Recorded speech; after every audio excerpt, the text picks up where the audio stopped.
मी राजकारणात 20 संपत आलो. त्यावेळी माझा स्पीड हा प्रचंड होता आणि त्यावेळी अंगात एवढं ॲग्रेशन होतं.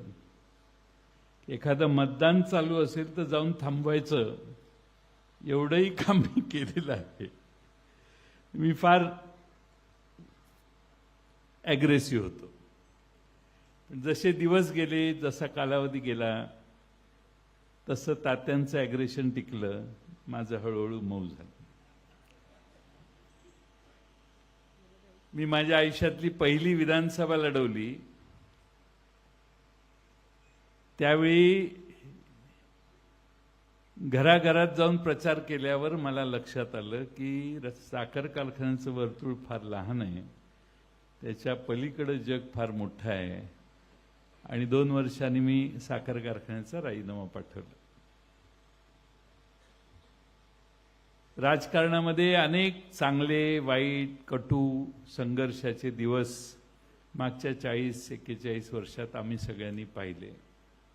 पण दिलीप तात्यांनी कायम पुढे येऊन प्रत्येक लढाईमध्ये प्रत्येक लढाई लढण्याचं काम केलं. हे आपल्या सर्वांना मान्यच केलं पाहिजे.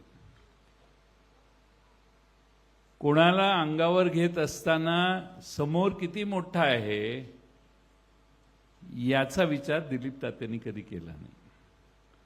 बरोबर बरेच जण असतात, पण समोरच्यांना अंगावर घेण्याचं धाडस हे सहजासहजी कुणात नसायचं. ते दिलीप तात्यांनी प्रत्येक लढाईत आमच्या दाखवलं. हे दिलीप तात्यांचं सगळ्यात मोठं वैशिष्ट्य. अजित घोरपडे साहेब तिकडे बसलेले आहेत. विश्वासराव दाजी निवडणुकीला उभे होते, त्या प्रचाराला अजित घोरपडे साहेब, दिलीप तात्या आणि आमचे आणखीन एक दुसरे नेते हे सगळे आले. गावानं अंगावर दगडफेक केली, घरावर दगडफेक केली, घर बंद करून बसावं लागलं. पण त्यातनं अजितराव घोरपडेंनी यांना आणि दुसऱ्या नेत्यांना बाहेर काढायचं काम केलं. असे अनेक प्रसंग आहेत ज्यामध्ये दिलीप तात्यांनी संघर्षात स्वर्गीय राजाराम बापूंची साथ कधी सोडली नाही. आणि असे अनेक प्रसंग आहेत की माझ्या आयुष्याच्या राजकारणाच्या सुरुवातीला संघर्षाचा काळ होता. त्यावेळी दिलीप तात्यांनी फार अग्रेसिव्ह भूमिका मांडली. राजकारणात कोल्हे साहेब मी स्वतःहून आलेलो नाही.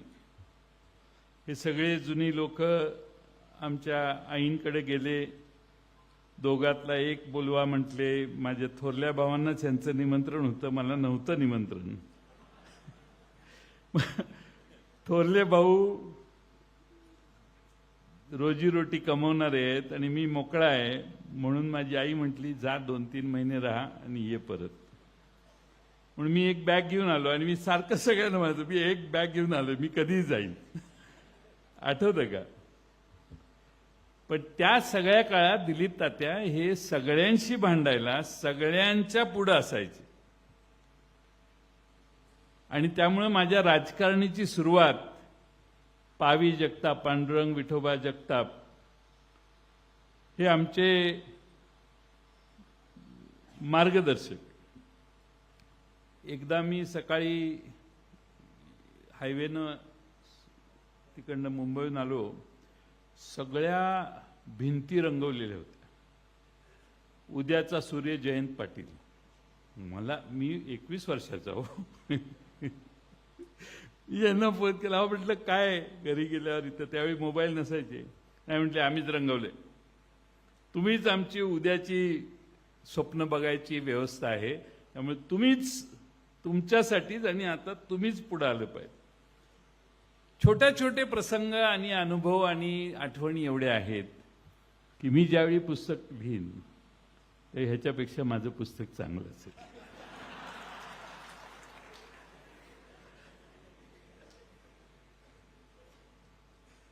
मी मगाशी तात्यांना, कोल्हे साहेबांना म्हटलं अशा स्टोऱ्या आहेत की आम्ही दोघं सांगून, तात्यांना फार जुन्या गोष्टी माहिती आहेत, आम्ही दोघं सांगून एक सिनेमा जर काढला तर सिंहासनाच्या 10 पट चांगला चालेल.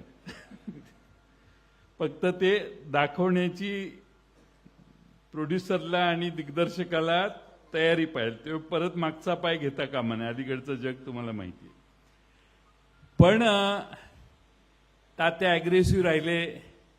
मी हळूहळू नरम झालो की मला हे लक्षात आलं की सगळ्यांना घेऊन राजकारण करणं हे दीर्घ पल्ल्याचं राजकारण होऊ शकतं. लढाई एखादी मोठी होऊ शकते, पण कायम प्रत्येक लढाई करायची असेल आणि जिंकायचं असेल तर सर्वांची मनं जिंकणं हे आपल्या सर्वांचं कर्तव्य आहे. आणि म्हणून जाणीवपूर्वक मी बेरजेच्या राजकारणाच्या मार्गाला लागलो. नाही तर लढाई तर मी 100% केली असती. मी वयाच्या 20व्या वर्षी आलेलो आहे, ज्यावेळी दिलीप तात्यांचं वय मला वाटतं 35 असेल. आणि हा सगळा प्रवास करत असताना असे अनेक प्रसंग आले की ज्यामध्ये अनेकांनी माझी साथ दिली. ते भाषणात म्हटले, ते म्हणतील की ही ऑल्सो रॅन, असं मगाशी म्हटले. यस, दिलीप तात्या सर्वात पुढे होते, पण राजाराम बापूंचा मुलगा पुढे जावा म्हणून अनेकांनी या तालुक्यात त्याग केला. तुम्हाला कोल्हे साहेब सांगतो, एवढी विलक्षण शिंदेसाहेब माणसं या तालुक्यात होती, त्यांची एवढी प्रचंड निष्ठा राजाराम बापूंच्यावर होती. इथं बसलेले रघुनाथ पाटील आहेत, तेही राजाराम बापूंचेच. प्रचंड प्रचंड म्हणजे बापू कार्यकर्त्याला कसे जपायचे हे या सगळ्यांनी अनुभवलेलं आहे. पण ह्या सगळ्यांनी राजाराम बापूंच्या नंतर त्यांचा मुलगा आलाय म्हणून माघार घेतली, मागे राहिले, थांबले. ठीक आहे, जयंत पाटलांनी चूक केली, राहू दे, आपण थांबलो. असे अनेक आहेत की ज्यांचं मन मी कदाचित नाराज केलं असेल, पण तरीही बापूंच्या वरच्या, माझ्यावरच्या नाही मी म्हणत, बापूंच्या वरच्या निष्ठेने ही माणसं एकत्रित राहिली. ही राजाराम बापूंची पुण्याई, म्हणून त्याला आम्ही म्हणतो ही पुण्याई. एवढ्या सहजासहजी या स्तरापर्यंत माणूस गेला. मला या तालुक्यात जेव्हा जेव्हा माझी निवडणूक असली, न सांगता माणसं कामाला लागतात. मागच्या विधानसभेला 3 सभा घेतल्या, वाळव्यात, आष्ट्यात आणि इस्लामपुरात. त्याच्यावर मी निवडून आलोय. एकच दिवस तालुक्यात आलो मी. पण ह्या तालुक्याने, ह्या भागाने सतत आम्हा सगळ्यांना ताकद दिली. त्यात मी एकटा नाहीये, मी काय फार चांगलं काम केलंय म्हणून नाही, तर ह्या सगळ्यांचा त्याग इथं बसलेल्या आणि आज स्वर्गवासी झालेल्या अनेकांनी त्याग केला, सहनशीलता दाखवली. माझ्यासाठी त्यांनी माघार घेतली. आज दिलीप तात्या यांचा वाढदिवस आहे, पण त्यांच्यासारखे असे बापूंच्यावर निष्ठा ठेवणारे अनेक होते. पण दिलीप तात्यांचं वैशिष्ट्य हे की सगळ्यात पुढे तलवार घेऊन जाणारे कोण, तर दिलीप तात्या. आणि मग दिलीप तात्या लढतायत, लढू दे, आपण काय बोलायची गरज नाही, अशी अनेकांची भावना असायची. त्यामुळं आमच्या सगळ्यांच्या कार्यकर्त्यांच्या, सहकाऱ्यांच्यात दिलीप तात्या हे नेहमीच माझ्या राजकारणासाठी लढले, पुढे आले, संघर्ष केला. बऱ्याच वेळेला अनेक असे एक प्रसंग आहेत. बापू जनता पक्षात होते आधी. 1 वर्ष आम्ही ठरवलं राजकारणात जायचं नाही. स्वर्गीय वसंतराव दादा 3 वेळा मुंबईला आमच्या घरी आले. काठी टेकत टेकत यायचे. ते संपतराव नाना जिल्हा अध्यक्ष असायचे, ते यायचे आणि ते सांगायचे की तुम्ही काँग्रेसमध्ये आलं पाहिजे. त्यावेळी ज्या हुज्जती व्हायच्या चर्चा, मग DG पाटलांचं नाव मला घेतलं पाहिजे, आपल्या रामराव देशमुखांचं नाव घेतलं पाहिजे, बाबासाहेब पाटील पण त्यावेळी असायचे, किंवा विश्वासराव पापा असायचे, दाजी असायचे, विश्वासराव दाजी. ह्या सगळ्यांनी मान्य केलं की बापूंच्या मुलाला आपण आता पुढे करायचं. काहींना मान्य नव्हतं, हळूहळू त्यांनी मान्यता दिली. पण आम्ही संघटना काय असते या सगळ्यांनी एवढं चांगलं काम केलं युवक मेळावे दिलीप ताते घ्यायचे, युवकांची शिबिरं व्हायची.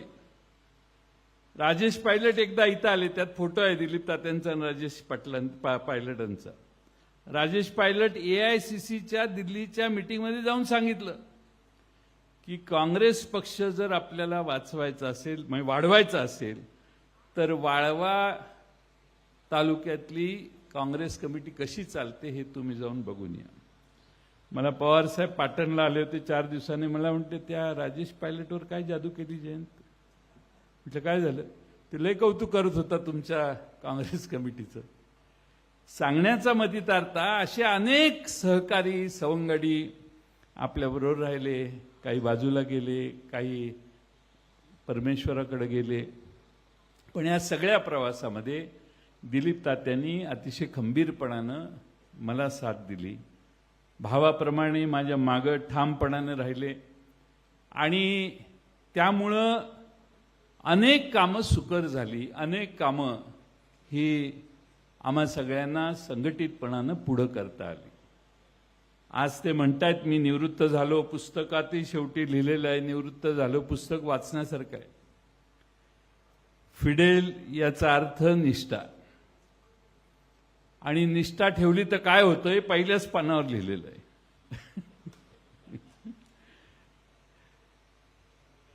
पण तात्या बदलत गेलं ना तर त्या माणसाची व्हॅल्यू देखील तेवढीच खाली जाते. निष्ठा नाही ठेवली तर माणसाचं महत्त्व कमी होतं. निष्ठा विचारांची असली पाहिजे आणि निष्ठा माणसांची पण असली पाहिजे. त्यामुळे निष्ठावान नसलेले अनेक जण आले आणि गेले, नावं कुठे घेतात लोक.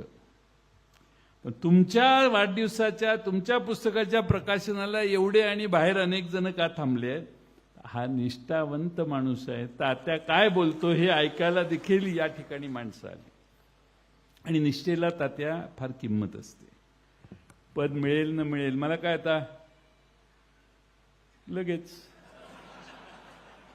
किती वेळ लागतो, त्यात काय अर्थ आहे?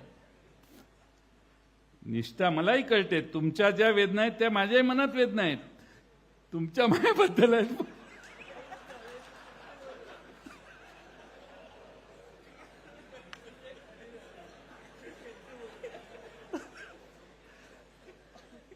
पण गत सोडायची नसते. पतंगराव कदमांनी मला सांगितलं. पतंगराव कदम काय म्हणायचे, जयंत गत सोडू नकोस. का? दुसरीकडे सगळं नवीन आहे. इथं आपण जगलेलो आहे ते जीवन आपल्याला माहिती आहे. आपण ज्यांच्या बरोबर आहोत ती माणसं आपल्याला माहिती आहे. ती घरातली आहेत. आपल्यावर नाराज होत, काही होत, शिव्या देत, मागं शिव्या देत असतील 100 जण. आपल्या समोर आल्यावरती आपल्या बरोबर असतात. याला कायम महत्त्व राजकारणात द्यायचं असतं. मित्रांनो, राजकारण फार बदललेलं आहे. राजकारण हे निष्ठेने, तत्वाने, विचाराने होण्याचा काळ मागच्या 10 वर्षात संपलेला आहे किंवा कमी झालेला आहे. पण असं समजू नका की आता परत असं कधीच होणार नाही. असं समजू नका की आता ही अशा पद्धतीनं राजकारण चालणार नाही. या सगळ्या परिस्थितीवर दिवस जात असतात, हा त्याचा उपाय असतो. टाइम चेंजेस, कायम हे लक्षात ठेवायचं. आपण जेवढे ठाम असू तेवढी परिस्थिती बदलत जाते. आपण जर परिस्थितीप्रमाणे बदलायला लागलो तर त्या परिस्थितीत आपण वाहून जातो. मग परिस्थिती कधी बदलत नाही. आपण जर ठाम असलो तर परिस्थिती चेंज, टाइम बदलत असतो तात्या. त्यामुळे हे निवृत्ती बिवृत्ती हे याच्यावर फुली मारा. कळलं का? It is not allowed in our party. इथे मी हुकुमशाही आहे माझी, मी म्हणेल तेच होतं. पण हे यांनी परस्पर कारभार केलेला आहे आणि ट्विट करून निवृत्ती घेतली. आता शशिकांत शिंदेना सांगितलं हे तुमच्यासाठी माणूस दिला. शशिकांत शिंदे डबल स्पीडनं काम करणार.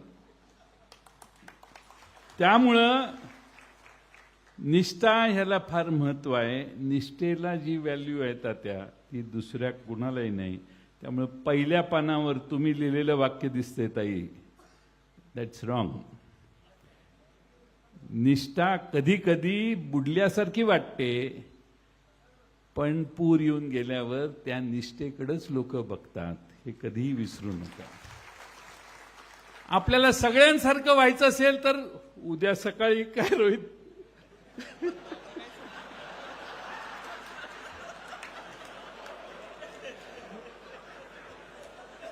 आम्ही 10 आमदार आहे, 8 खासदार आहेत, पण अरे काय सबस्टन्स आहे की नाही तुमच्यात. आणि दुसरा प्रॉब्लेम तुम्हाला आमचा सगळ्यांचा कोल्हे साहेब सांगतो, हा जो कृष्णा काठ आहे ना, हा लय वेगळा आहे.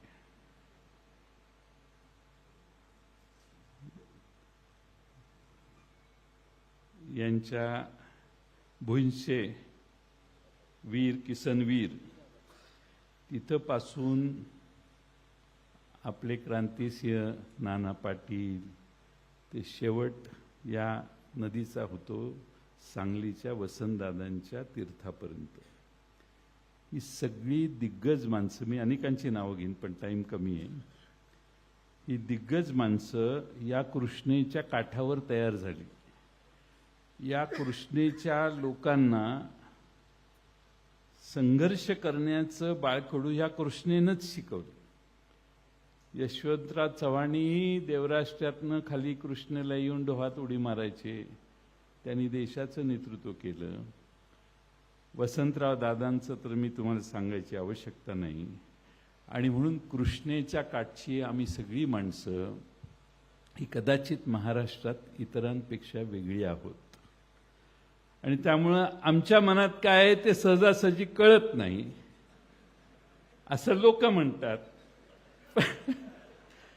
आमच्या मनात काय आहे हे लोकांना ह्या कृष्णाकाठच्या चांगलं माहिती आहे, कारण ही त्याच कृष्णाकाठची लोक आहेत. आणि म्हणून दिलीप तात्यांच्या सारखा आजही युवा असणारा, आता वय काउंट करायची गरज नाही, रोहितने 27व्या वर्षाच्या शुभेच्छा आमच्या तात्यांना दिल्या. त्यामुळे तात्या, मी असे अनेक लोक बघितलेत, रिटायर झालं की रिटायर नाही व्हायचं, माइंडमध्ये रिटायरमेंट कधी येता कामा नये. आता काय राहिलं, जयंत पाटील आपल्याशी बोलतच नाही, जयंत पाटील हे करत नाही, पोरं आता नगरसेवक झाली, कुठे गेली नाही, नगरसेवक झाली आता, ते असं काही नाही. मुलांच्याकडे सोपवा तुम्ही, आमचं काय तक्रार नाही संग्राम बरोबर आणि क्रांतीप्रसादवर, पण तुमची रिटायरमेंट नॉट अलाउड. सगळ्यांनी हात वर करा बघू.